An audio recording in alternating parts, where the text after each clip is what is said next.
నమస్తే, welcome to Leo. కంప్లీట్గా హైదరాబాదే సేఫా? చాలామంది మద్రాస్ టు ముంబై లేదా హైదరాబాద్ టు ముంబై అని తరలి వెళ్తున్నటువంటి సినీ తారలందరూ కూడా వెనక్కి వచ్చేస్తున్నారా? ఇంతకీ ఏంటా కారణం అనే దానిపై మనతో పాటు సీనియర్ జర్నలిస్ట్ హేమసుందర్ గారు ఉన్నారు. వారిని అడిగి తెలుసుకుందాం. సార్ నమస్తే. నమస్తే అండి. సో హైదరాబాదే సేఫ్ అంటున్నటువంటి ఒక సినీ తారలు అనేది మాత్రం ఇప్పుడు బాగా వైరల్ అవుతూ వస్తుంది. సైఫ్ అలీ గారి మీద దాడి కావచ్చు, గతంలో ఉన్నటువంటి కొన్ని చర్యలు కావచ్చు, అది కాక సల్మాన్ ఖాన్ మీద ఫైర్ జరిగినటువంటి సిచ్యువేషన్స్ కావచ్చు, ఇవన్నీ చూస్తే చాలామంది టాలీవుడ్ తారలు కూడా ముంబైనే నిజంగా ఒక పెద్ద సినీ రంగానికి ఒక మైల్ స్టోన్ అన్నట్టుగా, అక్కడ ఉంటేనే ఒక సినీ తారలకు స్థాయి పెరుగుతుంది అన్నట్టుగా భావించిన వాళ్ళందరూ కూడా తిరిగి ఇప్పుడు మళ్ళీ రిటర్న్ హైదరాబాద్కే వచ్చేస్తున్నారని చెప్పేసి అయితే అర్థమవుతుంది. ఎందుకంటే గతంలో మనం చూసాం రజనీకాంత్ గారి ఇంట్లో కూడా దొంగలు పడ్డారన్న సంగతి, ఇప్పుడు బాలీవుడ్లో. సో అన్నిటికన్నా సేఫ్ హైదరాబాద్ అని చెప్పేసి అనుకుంటున్నటువంటి ప్రజలు కావచ్చు లేదా సినీ తారలు కావచ్చు, మీరేం చెప్తారు? ఇప్పుడు దూరపండ్ల నూనెపని ఒక ఇది ఉందండి, చాలామంది అదే భావిస్తారు. ఎందుకంటే అక్కడ ఇండస్ట్రీ పెద్ద ఇండస్ట్రీ, మనం అక్కడికి వెళ్ళిపోతే అద్భుతంగా సంపాదించుకోవచ్చు అని ఉంటుంది.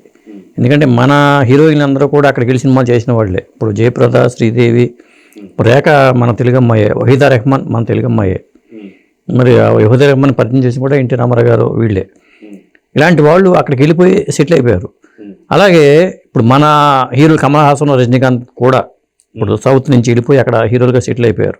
ఇప్పుడు ఏక్ దూజే కేలియా ఉంది, ఇప్పుడు మరో చరిత్ర సినిమాని ఏక్ దూజే కేలియాలాగా తీశారు అక్కడ. అప్పట్లో మన డైరెక్టర్లు కూడా వెళ్ళిపోయి బాంబే వెళ్ళిపోతే ఎక్కువ సినిమాలు చేసిన వాళ్ళు చాలామంది ఉన్నారు. తాతినేని ప్రసాద్ గారు వీళ్ళందరూ కూడా వెళ్ళిపోయి సినిమాలు చేసిన వాళ్ళే. ఇప్పుడు కూడా అంటే మన టాలెంట్ అనేది అప్పుడు ఉపయోగపడింది, ఇప్పుడు ఉపయోగపడింది. ఇప్పుడు మనకి ఫస్ట్ నోబెల్ బహుమతి గ్రహీత జయరాజ్ గారు ఒక ఆర్టిస్ట్ ఉండేవాడు. ఆయన అక్కడికి వెళ్ళిన అక్కడే సెటిల్ అయిపోయి అక్కడ స్టాండ్ అయిన తర్వాత ఇటు వచ్చిన వాడు అక్కడ బాగా సెటిల్ అయ్యాడు ఆయన. అలాగే ఎల్వి ప్రసాద్ గారు కూడా అక్కడ వెళ్ళిన తర్వాత ఇటు వచ్చిన వాళ్ళే. అంటే ఒకప్పుడు బాంబే ఇండస్ట్రీని పెద్ద ఇండస్ట్రీగా చూసేవాళ్ళు ఇండస్ట్రీ వాళ్ళు. అందువల్ల ఇప్పుడు మెడ్రాస్లో సినిమా ఇండస్ట్రీ ఉన్నప్పుడు కూడా బాంబే ఇండస్ట్రీని ఒక ప్రత్యేకంగా చూసేవాళ్ళు. దాని మీదే మనం చాలామంది ఏంటంటే ఇంకా మనం అక్కడికి వెళ్ళిపోదాం, బాంబేలో అవకాశం వస్తే ఇప్పుడు మన రష్మిక మందన్న కానీ లేకపోతే నయనతార కానీ లేకపోతే ఇంకో మన సౌత్ ఇండియన్ హీరోయిన్స్ కానీ హీరోలు ఎట్టక పెన్ ఇండియా రూపం వచ్చేసింది కాబట్టి ఇప్పుడు ఇబ్బంది లేదు. కానీ కొంతమంది హీరోయిన్లు ఇంకా ప్రయారిటీ ఇస్తున్నారు. హిందీలో ఆఫర్ వచ్చిందంటే వాళ్ళు ఎగిరికని తీసేట్టుగా పరిస్థితి తయారైంది. అక్కడ ఉన్న పరిస్థితి, సేఫ్టీ పరిస్థితి అక్కడ లేదు. ఎందుకంటే మనకు అర్థమవుతుంది కదా, మన సల్మాన్ ఖాన్ మీద ఫైర్ జరగడం కానీ లేకపోతే గతంలో మందాకిని అనే ఒక నటి దావుద్ ఇబ్రహీం దగ్గర ఉండేవాదని వినికిడి. అలాగే మన మాఫియా వాళ్ళు ఇన్వెస్ట్మెంట్ చేయడం కానీ, చాలా సినిమాలకు ఇన్వెస్ట్ చేయడం, ఫైనాన్సర్స్ అంతా మాఫియా వాళ్ళు చేసేవాళ్ళు. అక్కడ చాలా సమస్యలు ఉన్నాయి. రామ్ గోపాల్ వర్మ సినిమాలు చేసినప్పుడు కూడా బెదిరింపు కాల్స్ ఇవన్నీ జరిగినాయి అప్పట్లో. అది అప్పుడు చూస్తున్నాం, ఇప్పుడు చూస్తున్నాం. ఇప్పుడు సైఫ్ అలీ ఖాన్ మీద దాడి జరగడం అనేది చిన్న విషయం కాదు. ఏదేమైనా బాంబే మనం అనుకున్నంత క్షేమకరం కాదు అనడానికి అర్థం పట్టే సంఘటన నేను జరిగిన సంఘటన.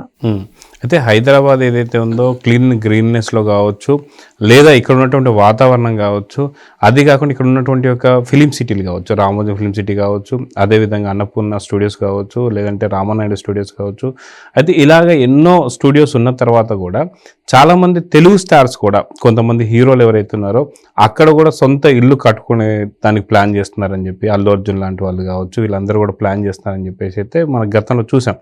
ఇప్పుడు అలాంటి వాళ్ళందరూ కూడా మళ్ళీ తిరిగి హైదరాబాదే సేఫ్ అని చెప్పేసి అనుకుంటున్నటువంటి పరిస్థితి.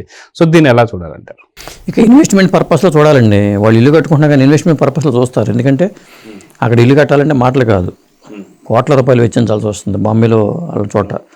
ఎందుకంటే సినిమా తారలు ఉండే ఏరియా కానీ అక్కడ వాళ్ళు కట్టుకోవాలన్నా కానీ చాలా కాస్ట్లీతో కూడిన వ్యవహారం అది. ఇప్పుడు ప్రభాస్కి సొంతంగా ఉన్నాయి, అల్లు అర్జున్ కట్టుకుంటున్నాడు అనేది మాకు తెలుసు.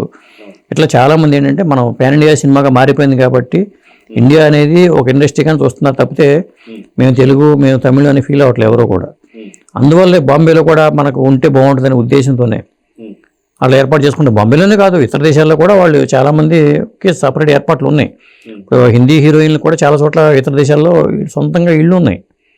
వీళ్ళు వెళ్ళడానికైనా రిలాక్స్ అవ్వడానికైనా అక్కడ ఇల్లు పెట్టుకుంటున్నారు వీళ్ళు. అది పరిస్థితి.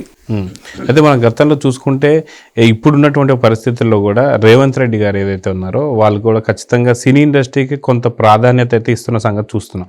అయితే ఇప్పుడు ఇలాంటి దాడులు ముంబైలో జరుగుతున్నటువంటి సందర్భంలో రేవంత్ రెడ్డి గారు కూడా కొంత చొరవ తీసుకొని ఇలాగ ఫిలిం సిటీకి కావచ్చు లేదా ఆర్టిస్టులకు కావచ్చు వీళ్ళందరికీ కూడా ఇంకొంత సేఫ్ పొజిషన్ కానీ సేఫ్ ప్లేస్ కానీ ఇచ్చే పరిస్థితి ఉంటుందా అంటే ఏమని చెప్తారు?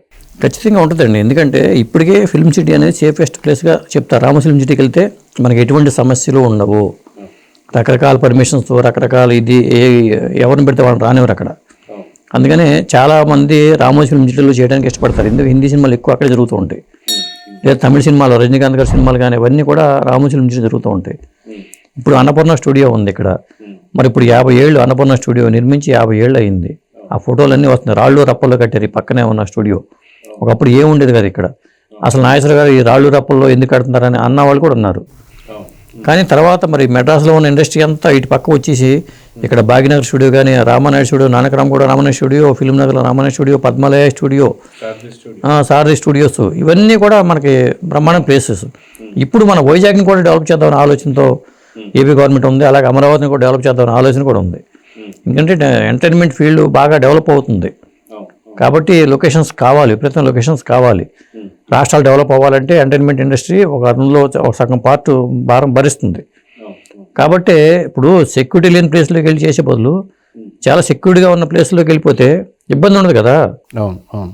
అయితే ఇప్పుడు మనం చూసుకుంటే గతంలో కూడా డిప్యూటీ సీఎం పవన్ కళ్యాణ్ గారు కావచ్చు, అదేవిధంగా ఏపీ సీఎం నారా చంద్రబాబు నాయుడు గారు కూడా ఖచ్చితంగా సేఫెస్ట్ ప్లేస్ ఏదైతే ఉందో అది తెలుగు 2 రాష్ట్రాలు కూడా మీకు ఇస్తుంది.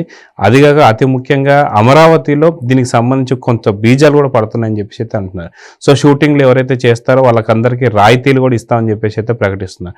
సో ఖచ్చితంగా సినిమాకి ఎంత ప్రాధాన్యత ఇస్తున్నామో మన అందరికీ తెలిసిందే.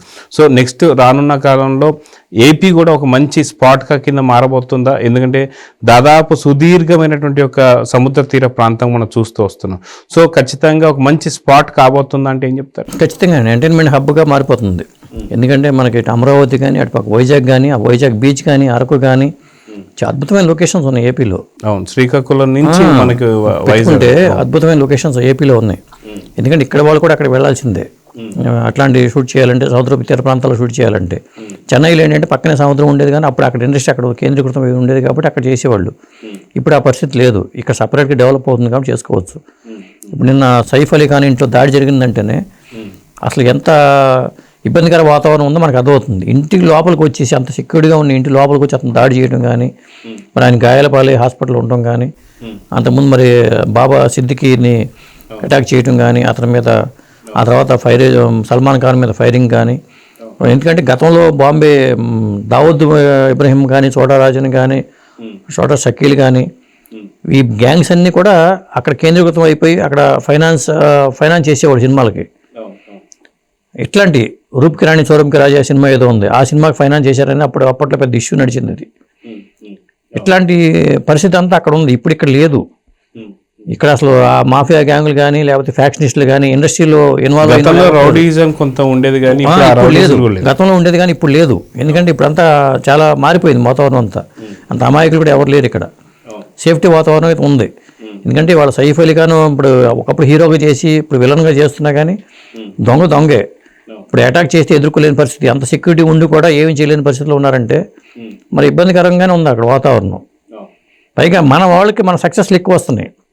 మన హీరోలు కావాలనుకుంటున్నారు, మన డైరెక్టర్లు కావాలనుకుంటున్నారు, మన దగ్గర పనిచేసిన హీరోయిన్లే కావాలనుకుంటున్నారు ఇండస్ట్రీ కూడా. అలాంటప్పుడు మనం బాలీవుడ్కి వెళ్ళి ఉపయోగపడేది ఏం లేదు. బాలీవుడ్ వాళ్ళు ఇక్కడ తరలి వచ్చే సినిమాలు చేసుకోవచ్చు, వనరులు ఉన్నాయి కాబట్టి. అవును. సో చూద్దాం సార్, ఖచ్చితంగా మీరన్నట్టు మిగతా స్టార్స్ ఎవరైతే ఉన్నారో అది తమిళం కావచ్చు, మలయాళం కావచ్చు, లేదా బాలీవుడ్ హిందీ కావచ్చు, ఎవరైనా సరే చాలా సురక్షితమైనటువంటి ప్లేస్ అంటే తెలుగు 2 రాష్ట్రాలు అని చెప్పేసి అయితే చెప్పొచ్చు. సో అందరూ కూడా ఈ 2 రాష్ట్రాలను ఎంచుకోవడం మంచిదని చెప్పేసి అయితే మనం కూడా కోరుకుందాం. నమస్తే. నమస్తే అండి.